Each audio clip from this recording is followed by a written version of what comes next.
দুয়ারে কড়া নাড়ছে নির্বাচন প্রচারণা জমে উঠেছে বরিশালের হিজলা মুলাদিতে। হামলা মামলা অভিযোগ পাল্টা অভিযোগে সরগরম উপজেলা দুটি। কিন্তু এরই মধ্যে আলোচনায় এসেছে এমপির ভোট চাওয়ার একটি অডিও ক্লিপ, যার পুরোটাই বেআইনি বলে দাবি করেছেন স্থানীয়রা। হিজলার চেয়ারম্যান পদে প্রতিদ্বন্দ্বিতা করছেন ৫ জন। তার মধ্যে বেশি আলোচনায় রয়েছেন সাবেক উপজেলা চেয়ারম্যানের পুত্র তরুণ প্রার্থী নজরুল ইসলাম রাজু ঢালি ও আলতাফ মাহমুদ দীপু শিকদার।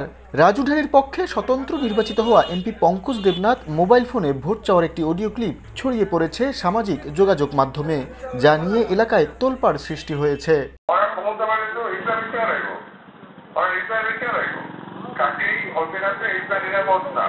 এদিকে একজন সংসদ সদস্যের এমন কর্মকাণ্ডকে বেআইনি বলছে আরেক প্রার্থী দীপু ও ভোটাররা। আমাদের এখানে এমপি পঙ্কজ দেবনাথ উনি একজন প্রার্থীর উঠান বৈঠকে প্রতিনিয়ত ভোট চেয়ে যাচ্ছেন অডিও কলে। কখনো শুনেছি ভিডিও কলে, তবে অডিও কলে যে কথা বলেছেন এটা আমার কাছে রেকর্ড আছে। অলরেডি আমি কমপ্লেন করেছি, আমাদের সহকারী রিটার্নিং করাবার কমপ্লেন করেছি।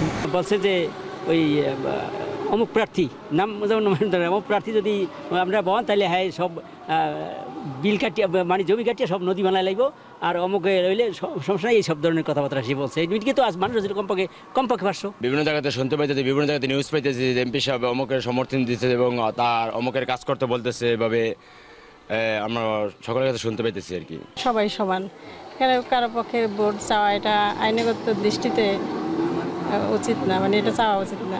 এমপি তো আর কারণ পক্ষে নামিয়ে নির্বাচন করতে পারে না, সে নিরপেক্ষ থাকবো, পাবলিকে যারা ভোট দিবে হ্যাঁ নির্বাচন হবে। অন্যদিকে বিষয়টি মিথ্যা দাবি করে তার কর্মী সমর্থকদের মারধর এবং ঘরে আগুন লাগিয়ে দোষ দেওয়ার চেষ্টা হচ্ছে বলে দাবি করেছেন রাজু। উনি তো এলাকায় নেই, উনি ঢাকায় অবস্থান করছে, উনি এলাকায় নেই, উনি তো ভোট চাওয়ার প্রশ্নই আসে না। মোবাইলে আমি এখনো শুনি না এরকম কিছু, মোবাইল উনি কারো কাছে করছেন এরকম শুনি না। আমার যেটা ধারণা টোটাল বিষয়টাই একটা মিথ্যা, একটা বানোয়াট বিষয়। একজন তার নিজের বাড়িতে পরিকল্পিতভাবে অগ্নিসংযোগ করে সেই দায়ভার আমার উপর চাপানোর চেষ্টা করেছে। আসলে এটা একটা ষড়যন্ত্র ছিল। এমপি সাহেবের জানি কি একটা অডিও হয়েছে, এটা পড়তে আছে।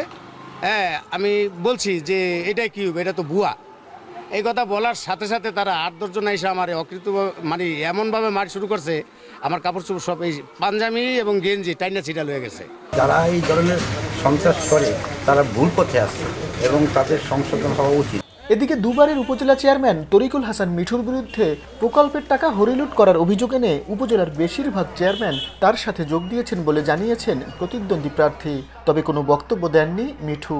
উপজেলা পরিষদের 7 জন চেয়ারম্যানের মধ্যে 5 জন চেয়ারম্যানই আমার সরাসরি পক্ষ অবলম্বন করছে। আমাদের উপজেলা পরিষদের যে উন্নয়ন এটা দৃশ্যমান না। তা 10 বছরে কি আসলে কাজ হয় নাই? অবশ্যই তো কাজ হয়েছে, তাহলে সে কাজগুলো কোথায় সেটা আমরা আসলে দৃশ্যমান কিছু দেখছি না। অন্যদিকে ভাইরাল অডিওর বিষয়ে এমপি পঙ্কজ দেবনাথকে কল দেয়া হলে তিনি কল রিসিভ করেননি।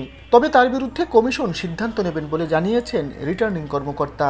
বিষয়টা আমার কাছে এসেছে, আমরা পরবর্তী ব্যবস্থা গ্রহণের জন্য নির্বাচন কমিশনে প্রেরণ করেছি। এইটা এখন নির্বাচন কমিশন থেকে আমরা যেরকম নির্দেশনা পাবো সেরকম ব্যবস্থা নিবে, কারণ প্রার্থীর বিষয় বলে আমি সরাসরি সিদ্ধান্ত নিয়েছি এবং নিব আচরণ বিধিমালা যা বলা আছে। আইনি পদক্ষেপ কঠোর হলে ভোটের পরিবেশ নিরাপদ থাকবে বলে আশা ভোটারদের। শাহিন হাসান, বাংলা ভিশন, বরিশাল।